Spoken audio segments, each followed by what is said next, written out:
Dako-dako ba? Anong laman yan? Ano yan? Kulambutan. Hindi ba? Yung laman loob niya?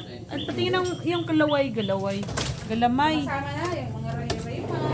Oh my God. Ang Para laki. octopus din siya. Ay ano ba? Ang laki, no? Dako-dako ba? Dako. 80 lang palang kilo nandun. Yan yung isda. Oo. Kaya nagpanik siguro, gusto ng pakyawin, kaya lang naunahan na siya. Pagdating dito, 180 kanina, 180 na ito yung kalaki. Manito yan? Sabi ko nga ba eh. Yung pili naman laki-laki, 200. Tinanggalan na nila ng ano, Nang tinta. Ay, tinanggalan na yan. Mahal kasi ang tinta. Hindi, ano yan eh, mag-ano pa, Hindi. Mahal ang tinta, kuya. Ha? Mahal ang tinta. Tinitinta nila yan? ito Oo. yung likod niya, likod. Pampain nila yan eh. Sa mga tuna. Dapat ganitong styro lang pala ang bibili natin no, pag nauwi dito.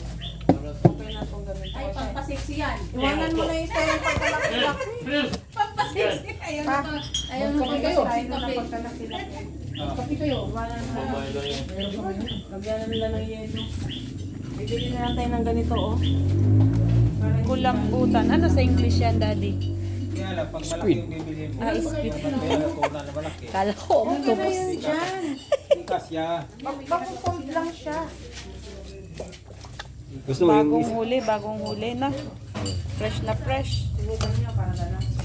Ang laki. Teka kayo, subukan niyo. Ang laki. Ilang kilo yan? 5.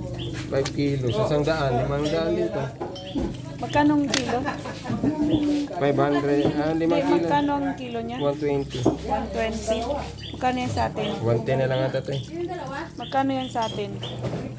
Alin? Ito, pag binili natin sa atin. Kasi mura dapat siya, no? Kasi katulad nun.